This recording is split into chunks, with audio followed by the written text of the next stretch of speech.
Hello and welcome back, adventurers. This is Captain TTRPG, and today we're talking about Pathfinder 2nd Edition. Hello, adventurers. Today we are back with yet another best weapons video. We are on video number 3, ranged weapons. So that's right, we finished our finesse weapons, we finished our strength-based melee weapons. Time to get into that ranged sort of place, and this is more than just bows and crossbows in Pathfinder 2nd Edition. Ranged weapons, once again, rely on dexterity for attack rolls, but only some of these weapons can add strength modifiers, or part of it, to their damage. Ranged weapons are comprised of bows, crossbows, thrown weapons, bombs, all sorts of weird things. We won't be covering guns, however, even though they are ranged weapons, because they're going to get their own list. They're very special in the system and deserve their own notice. The classes that get the most out of ranged weapons are most of what we've seen before, but there's a few changes. Alchemists, for one, get the most benefit usually out of bombs. Then we have exemplars, fighters, gunslingers, magus, rangers, rogues, swashbucklers, near marshals like inventors, investigators. They also get value out of these. So lots of classes can get value out of ranged weapons. And if you're going to hand a weapon to a spellcaster, usually their cantrips are better options, but sometimes they want a ranged weapon instead. So what are my criteria for a good weapon? Rather than just a checklist, kind of this is how I've been doing it. And so if you're following along, this is your third time watching one of my videos, you probably know I'm going to be looking at the damage dice, the weapon traits, crit specialization for the weapon type, number of hands required, and the category simple, martial, and advanced. With that in mind, as I go through my picks, I'll explain why I chose them and why I might ignore something similar, even though it might sound just as good on first glance. Also, I know that there are amazing uncommon weapons that I could put on this list, but I'm going to try my best. I know some lists, it's been here and there, to stick with common weapons, mainly because I want to make sure that they will be allowed in your game. Finally, I'm only looking at weapons with requirement of 0 or 1, meaning you can get them as a first level character. My list is in no particular order, so this is not best to worst or the other way around. These are just 7 great ranged options. But I do have to start with an unusual one, which is the Alchemical Bomb. And this is very different, which is why I really need to get into it first, so you don't try to compare it to the others. First of all, alchemical bombs, they don't have a regular damage dice that just says all alchemical bombs do this. No, instead, the ability to throw them, meaning they are a thrown weapon and you cannot use them in melee, right? They're a ranged weapon only. They have their own stats depending on which one you choose. So these are an item that you can either craft or buy, and that will give you the damage dice, and they will be different. For instance, Bottled Lightning and Alchemical Fire are going to be different with their damage, with any persistent damage, sometimes even with their splash damage that they do. So what do we get with bombs? First of all, bombs are going to have splash damage most of the time. Splash damage is interesting. It's usually a very small amount of damage, but it does hit every creature within the area, and that depends on some of the feats you might have. As an alchemist, you might have a wider splash range, but usually it's the immediate area, means the squares around the target you threw it at. And that splash damage hits whether or not you actually hit the target, so you can do that splash damage, even if it is just 1. And then you do what the bomb describes. Some bombs will deal initial damage to the target if you hit, plus you've got that splash damage, plus you might have persistent damage. You might only have persistent damage on a hit. They can do various things. Sometimes they don't even do damage. Sometimes they're more about restraining enemies. So bombs are very versatile. Rather than having the ability to add potency runes, you get a bonus to your chance to hit with alchemical bombs based on the bomb itself. So if it is a higher level bomb, it'll give you a +1, +2, whatever, to your chance to hit when throwing with them. So you will still get that even though you're not putting a potency rune on a weapon. Even though thrown weapons, generally speaking, add your strength modifier to damage, alchemical bombs do not. So you are not going to add your strength damage to this particular thrown weapon. Also, there aren't any special traits outside of what's just on the alchemical item itself. So don't expect to find traits outside of that, and you're not going to be able to add trait on. You're not going to be able to add other runes on either. This is just what the alchemical item says it does when you throw it. The critical specialization for bombs, because there still is one, is to increase the splash damage radius to 10 feet. So normally you have a 5-foot splash radius, like I mentioned. It goes to 10 feet on a crit. This may not come into play if you already have the ability to increase the radius to 10 feet, because it's not like it says increase it by 5 feet. This is the weapon of choice for alchemists. Honestly, whether you're a bomber or not, this really is kind of your go-to unless you're a poisoner. That would be the one exception. But it can be used by other characters really effectively too. It's nice to have different damage types available to you, so even if you're a thrown weapon specialist, you may want to have a few alchemical items on hand just to trigger weaknesses, because remember, even one damage, splash damage, can trigger weakness. If you happen to have a bunch of bunched up frost giants, one fire damage will still trigger that weakness. So keep that in mind. I do like to compare these sometimes, by the way, and I just don't have a great comparison for the Alchemical Bomb. It is kind of in its own place. All right, moving on, we've got the Bola. Here's an interesting thrown weapon. It has a decent damage die. It is one-handed and it has a range of 20 feet. Again, for thrown, it's not terrible. Keep in mind that because it is thrown, if you have a plus modifier to your strength, you actually will add that damage on. So maybe you're a max dex character, so +4 at level 1 with a +3 strength at level 1. You're going to get to add that 3 on because it's a thrown weapon. So that's nice. The traits here are very interesting, which is why I chose it. First, you have ranged trip. Now, this is a very, very solid trait. This means that you can use this item to trip somebody from range. Knocking a creature prone from range is a very strong thing to be able to do because you don't even have to get up in their face or even chance them having retaliation against you. You can just do it from 20 feet away. It also has a non-lethal trait, which means if you're trying to do lethal things with the Bola, you're actually going to take a penalty to that. But if you're actually trying to just interrogate foes, this could be your best option because it's not lethal by default. You can just knock them unconscious, tie them up with your ranged trip. Great way to interrogate enemies you don't want to kill. The crit specialization for slings, which is what the Bola is, you force a fortitude save from the enemy, and if they fail, they are stunned 1. That is brutal. On top of potentially being prone, which they have to spend an action to get up, now they could, if you threw a second one and you crit them, be stunned 1, which means they lose another action. Taking action after action from enemies, they're just not going to get anywhere. They're not going to accomplish anything. So it's a strong pair of things you can do here. I like to have weapons in here that do more than just hit really hard. This is your weapon for hunting enemies down you don't want to kill. This is if you want to slow an enemy down. This is you're trying to do something other than just kill it. Great option, really cool for thrown builds. All right, on to our singular bow on the list.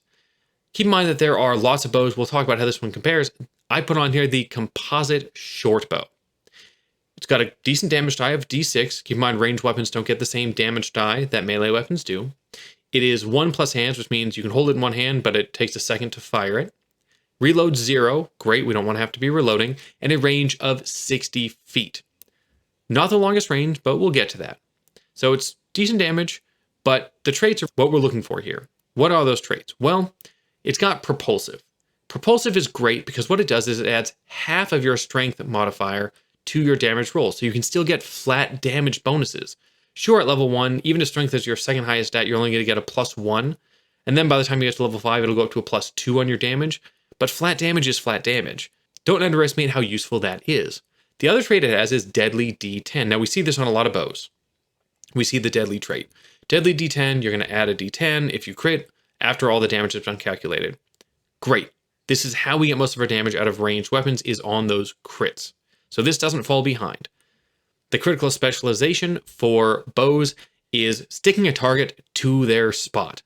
That's right, there's no save, you pin them to the ground. This takes an interact action to remove. So while it's not hard, it's just a DC 10, any creature should be able to pull it out, generally speaking. They have to waste an action to do so. That's huge. You stick a melee creature, now they have to waste an action, then they have to move up to you. That action to remove it means that they don't have as many chances to hurt you. This is a great way to help your allies out. So why is this bow particularly great for ranged damage? Well, it has no reload. It has an ability to add your strength modifier, well, part of it, to damage, so you get flat bonuses. Why this and not the regular shortbow? Well, the regular shortbow doesn't have the ability to add strength. You're not going to get that flat bonus. Why not the longbow? Or composite longbow? So both of these bows have much longer range, but they also have the volley trait, which means if your enemy is within 30 feet of you, because they have the volley 30 trait, both of them, you take a penalty to your attack rolls because they're too close to you, and that's brutal. 60 feet is usually enough to keep your distance, but hit what you need. Now, I'm not saying to also not have a longbow on hand in case you're going to take a pot shot from, a block and a half away. Go for it. But it's not my go-to, constant combat bow. This is what that does. I really think this is your go-to for your standard bow, meeting all of my requirements, of course. All right, where do we pick up from there? Well, I wanted to make sure to have a bow, but also a crossbow option. And while there's several, I went with the, and I'm going to pronounce it wrong here, Sukgung. This is a crossbow with a high damage die of a D8. It takes only one hand held, and of course, you're going to have to reload it, so that'll take a hand too. But while you're firing, it takes one hand. It has reload 1 and a range of 200 feet. This is a sniper's weapon. This is much stronger than its simple weapon cousin of the heavy crossbow, which has higher damage but a reload of 2, which is brutal.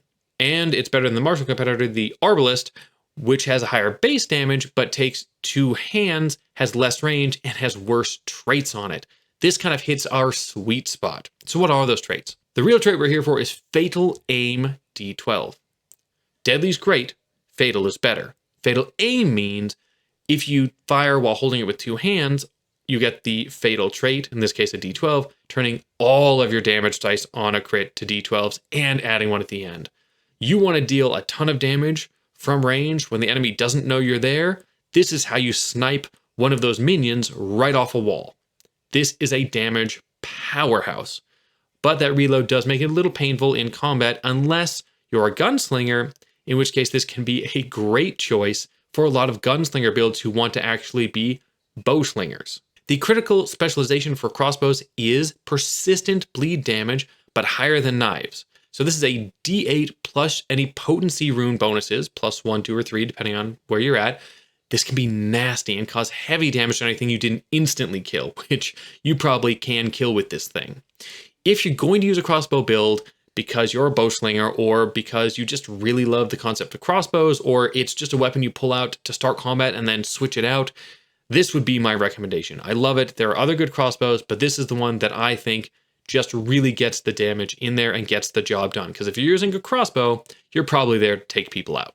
All right, next up is the Javelin. This is more of a standard damage dealing thrown weapon. Now keep in mind, it sounds like you might be able to stab somebody with the Javelin. You can't do that. It is purely a thrown weapon, which is why it's on this list. It has a mid damage die of a D6. It takes just 1 hand and has a range of 30 feet. 30 is a good range for a thrown weapon. And the other thing is this is a simple weapon. So for a simple weapon, it's a solid backup weapon for a lot of martials. So you want to get in there or fight with a melee weapon, but you want something that's a great ranged option when you have to throw it at a flying enemy or just can't make up the distance. It only takes 1 hand, and you could even sword and board it kind of, where you hold up a shield and you throw javelins and then protect yourself, which is very cool. As far as its trait, it just has the thrown trait, which means you do add your entire strength bonus, but you don't get any other special traits on it. Again, simple weapon. The critical specialization for darts, which is what this is persistent bleed damage with a D6 plus your potency rune bonus. So that's fine. It's not as hard as the crossbow, but it's still good. And it's still nasty when you're doing it from range and you can watch those flying enemies bleed out. You're unlikely to want a 2-handed ranged weapon as a backup weapon, which makes a 1-handed weapon a really good choice. And adding your full strength, especially if you're normally a strength-based character, is a great way to go. The other advantage, even if you're mainly a thrown weapon specialist here, the other huge advantage to the Javelin is there are lots of feats that allow you to bump up the damage die of simple weapons. Because it's simple, if you take the trait that does that, suddenly this is a D8 base, which makes it really strong with that D8 plus your full strength. I really like this as a good, solid option for ranged or melee builds that just need a ranged backup. The Harpoon, a thrown weapon with a high damage die of a D8. It takes 2 hands, though, to throw it and has a range of 30 feet again. So it is the harder hitting but 2-handed version of the Javelin in some ways. Now, because it's a martial weapon, though, rather than simple, you won't be able to boost its damage die up like you can with certain feats, but by default, it's already at that place. However, it does have more traits than the Javelin does. Yes, we have the thrown trait. Adding your full strength bonus to damage, already really solid, why we like thrown weapons. The bigger deal here is the tethered trait. Yes, it has tethered, which means it's basically on a rope. It means that after you attack with it, you can take one action to pull it back to yourself. So you don't have to have a bunch of different javelins in order to throw this. You have just one harpoon that you can keep pulling back to yourself. You can add runes to this to make it stronger because you're not going to just throw it and it'll be done. You can just build on it over time. And eventually, of course, this trait doesn't become as important if you've got the returning rune, but you don't have to use a returning rune, which for a lot of thrown weapons ends up necessity. But in this case, you actually don't have to because you can pull it back if you want to. The crit specialization, again, for darts, we talked about. Persistent bleed damage, d6 plus potency rune, still solid. This is meant if you're a primary thrown weapon build and you don't mind using two hands on it. I really like it as a cool idea to just fit a lot of characters. Keep in mind that it's also a very cool underwater weapon because you can use your harpoon underwater, which is normally how we'd hear about these things. But it's a cool one above ground too. 30 feet is a great range. Being able to use it over and over again, build on it, is very fun and very thematic. And finally, we have the Blowgun. This is also in the Alchemical Bomb range of kind of an off-brand choice, but I like it anyway. It's a dart weapon with a very low damage. Not even a die. Its damage is just 1. It has 1 hand. It even has reload of 1 and only a range of 20 feet. So why would I even bring it up? This isn't here because it's a powerhouse weapon. This is here because it has a very specific purpose. As far as traits go, it has the Agile trait, which helps with landing attacks if we need a second one on the same turn. It also has the non-lethal trait, so we're not trying to kill with this. Usually we are trying to deliver certain poisons or things with a blowgun. The crit specialization, again, this is darts, so we know the bleed, great. Why would you use this? You use this if your whole point is to deliver poisons in a stealthy way. This is a weapon you can get away with using and maybe not even being noticed. Don't get me wrong, this is not something you just take and expect to use as your primary weapon. Unless you're a poisoner, you could maybe pull it off as a poisoner alchemist, but otherwise you're doing this as a backup because you want to use a poison that is going to keep somebody asleep for hours or cause them to start hallucinating and they don't know where it came from. All sorts of interesting situations can be dealt with a blowgun in ways that other weapons just can't pull off. Think of it as your deep backup option and maybe just a roleplay thing too. And there you go, 7 of my favorite ranged weapons for those ranged focused combat characters or those characters that just want a good ranged option when melee is still their primary. What do you think of this list? What is your favorite ranged option? Add it in the comments. I love to see what you guys have to say. I'm gonna go work on my gun list, which is a whole different fun thing. And as always, adventure on.